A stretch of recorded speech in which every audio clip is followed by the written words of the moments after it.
Friday Eve. Good evening and welcome to the Stu Peters Show. So after the typical performative period of House and Senate debate, it's all theatrics. It's all fake. It's all a movie. And of course, some saber rattling from the White House. Joe Biden has signed the legislation that will likely be used to ban TikTok in the United States.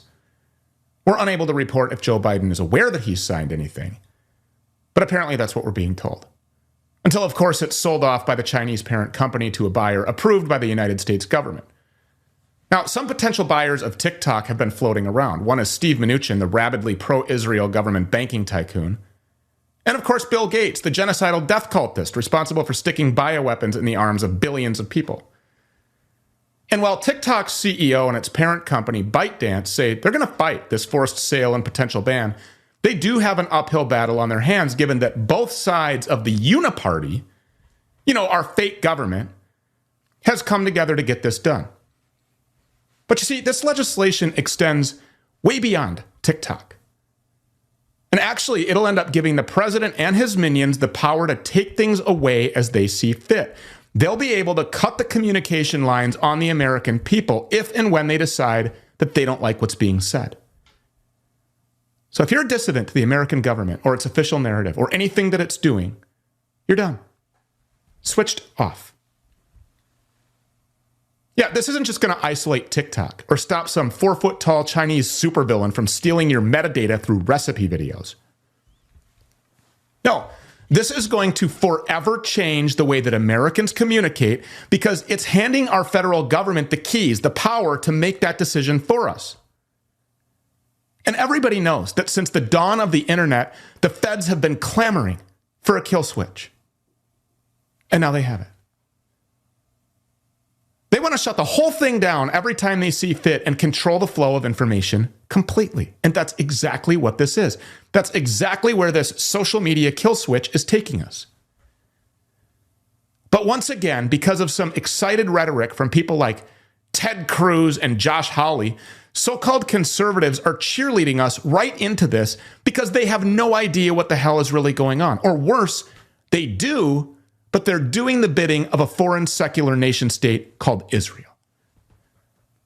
Yes, that's what this is. This comes down to TikTok not being owned and operated by big tech Jews from Silicon Valley or from Tel Aviv. Because when the Goyim start logging into TikTok, they start noticing. They start watching and posting videos, sharing their opinions on Israel's war crimes in Gaza. And this isn't because TikTok is intentionally trying to position itself as the anti-Israel app. Actually, it's the other way around. They would prefer to shed that image big time. As a matter of fact, that CEO has gone to Washington more than once trying to convince lawmakers that he can effectively censor pro-Palestinian content. And by pro-Palestinian, I mean anti-genocide. But it's difficult, thanks to the video nature of the platform, to censor the content. It's making it harder for the censors to keep up, and TikTok users have figured out ways to cheat the platform's algorithm. For instance, to avoid being censored for talking about Palestine, they use watermelon emojis instead of saying the word Palestine or Gaza or posting Palestinian flags. And since that information is now widely known to the public, in the coming days, they'll likely come up with a new symbol. But just think about that for just a minute.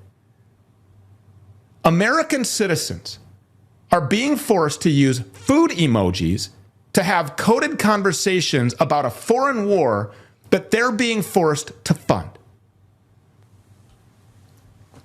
Let that sink in. And we're all just supposed to accept that, just roll over and be okay with it. Everything in this country is controlled by foreign entities. Everything.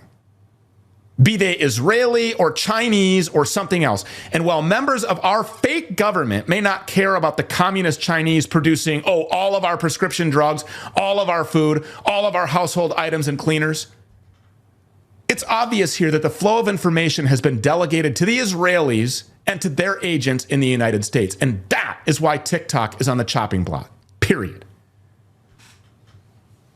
Not because it's going to bring about the downfall of the United States or open our phones up to any more spying than our government already does. No, this is singularly because it disrupts the balance of power and the balance of foreign control over the minds of the American people. And that's a bridge too far for our greatest ally.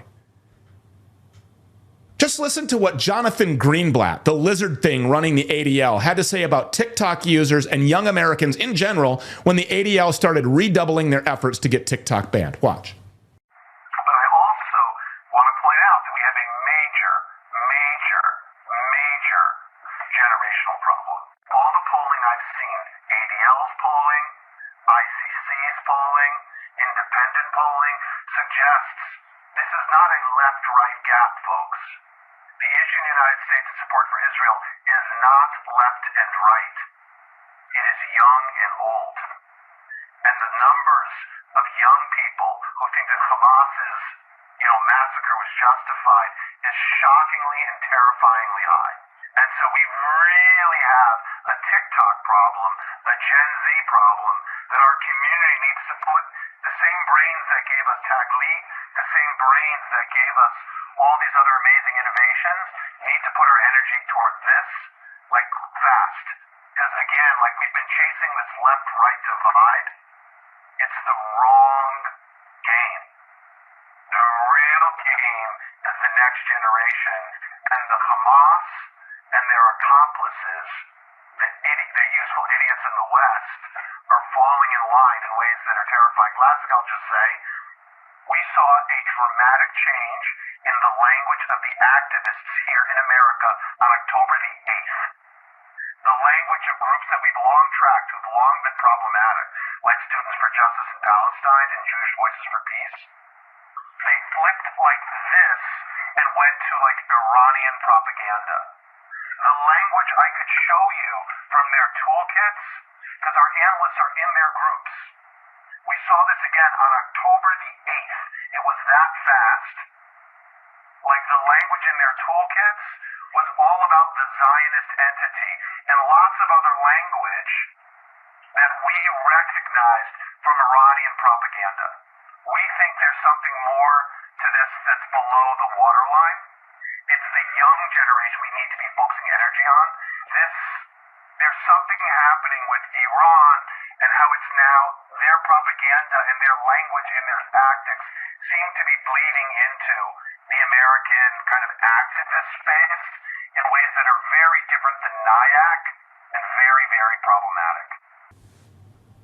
So there we have it. We caught Jonathan Greenblatt in a moment of honesty. You'll likely never get that opportunity again, but there it was. That was complete honesty.